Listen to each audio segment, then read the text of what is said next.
แลนด์มาร์คแห่งหนึ่งเนาะเป็นเส้นทางยาวเนาะ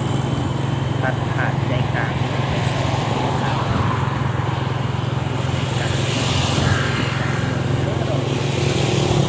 ทางนี้ก็ออกในเส้นทางเล็กที่13แล้วเนาะเส้นทางนี้มันออกเล็กที่เส้นทางเล็กที่13แล้วเด้อแล้วก็เส้นทาง13แล้วก็ออกในเส้นทางเล็ก9ออกในเส้นแดนเวียดนามเด้อเนาะไปทางเส้นแดนเวียดนามเลยเนาะมาเบิ่งกันว่าจะสวยงามขนาดไหนเนาะมาเบิ่งกันเนาะว่าจะสวยงามสักไหนเด้อเนาะทางเนาะห้าก็ได้เปิดน้ำใส้ปีกายปีก่อนนี่เนาะปีผ่านมาถือว่ายังเนาะเส้นทางนี้ถือว่าเป็นกลุ่มบ่อหลายเด้อเนาะพอเริ่มก่อสร้างในปี2018เนาะ89ปี2020เปิดการน้ำใส้เส้นทางเส้นนี้เนาะซึ่งไปตัดผ่านใส่สนามบินแขวงสวรรณเขตเด้อเนาะเส้นทางเส้นนี้เนาะตัดใจกลางไปสวนมาบนอากาศเด้อเนาะว่าจะงามสับใดเนาะแล้วก็มีไฟเยียวทางเนาะไฟเยียวทางสวยงามหลายเนาะสาดเด้อได้ดีเนาะตรงนี้สวนกินก็ได้โอ้ยทางเพื่อนทางพอเนาะแต่ว่ามาฮอดปี2020นี่ถือว่าการพัฒนาก็เริ่มเข้ามาเนาะทางก็เริ่มจะสะดวกสบายแล้วเนาะมีไฟ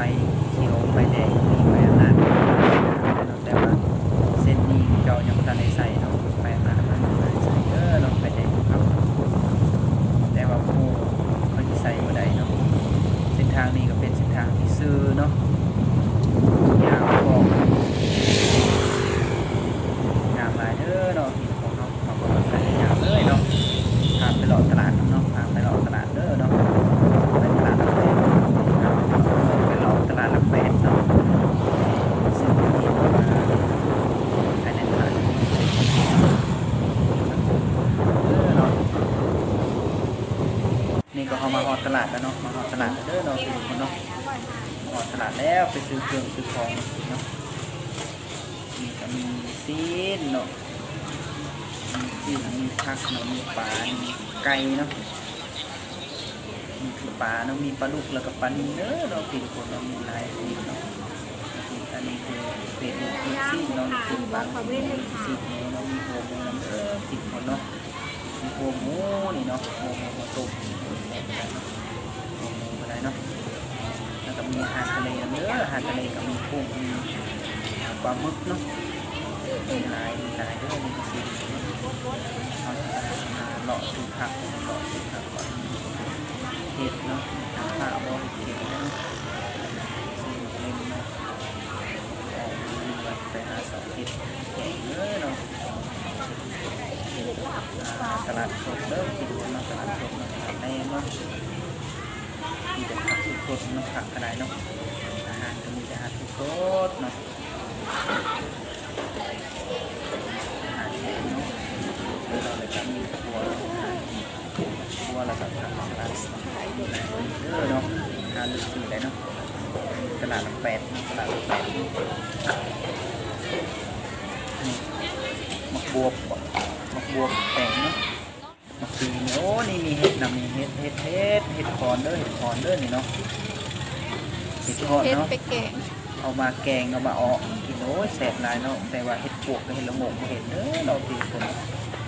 ได้แล้วซื้อเห็ดแล้วหาซื้อผักแกงกับ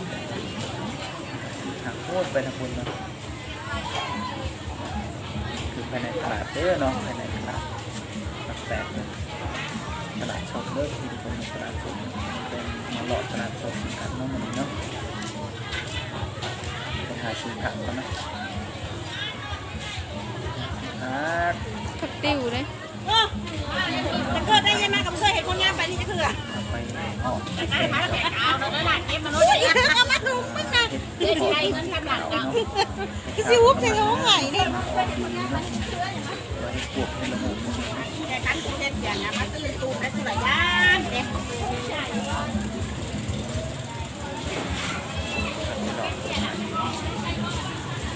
เรื่องว่าบรรยากาศในบรรยากาศการซื้อขายในตลาดเนาะคือในใจในคิดเขาว่าเนาะเป็นฝ่ายบอกเป็นคนครับบอกสารหลายเนาะครับหลายเนาะมีเรื่องน้ำงามครับ ได้แล้ว ได้แล้วเพิ่นว่าเนาะกลับมาเด้อเพิ่นว่าเนาะกลับแล้วเพิ่นว่าเนาะหลังจากเลาะโดนเติบแล้วก็ซื้อเครื่องซื้อของครบแล้วก็พากันย่างเลาะกลางตลาดเด้อเพิ่นว่านี่คือโซนเสื้อผ้าเนาะโซนเสื้อผ้าเนาะเครื่องนุ่งเนาะเครื่องนุ่งของถือเด้อตลาดนักแปะก็เป็นตลาดที่ใหญ่เติบเนาะอยู่ในเมืองไกรสอนเด้อที่ทุกคนเนาะนี่คือย่างเลาะกลางตลาดเด้อ เขาหมายความว่าที่เอียง10ชั้นด้วย14แล้วเอามา เขาก็ ก็ยอด14แล้ว เขาสิออกในรถเนาะฮอดแล้ววันนี้เนาะฮอดทางเมืองเด้อเนาะกำลังเอารถกลับเนาะกำลังเอารถกลับเด้อเนาะและวันนี้เนาะเมื่อทางเก่าเมื่อกี้เนาะบนเส้นทางเนาะบน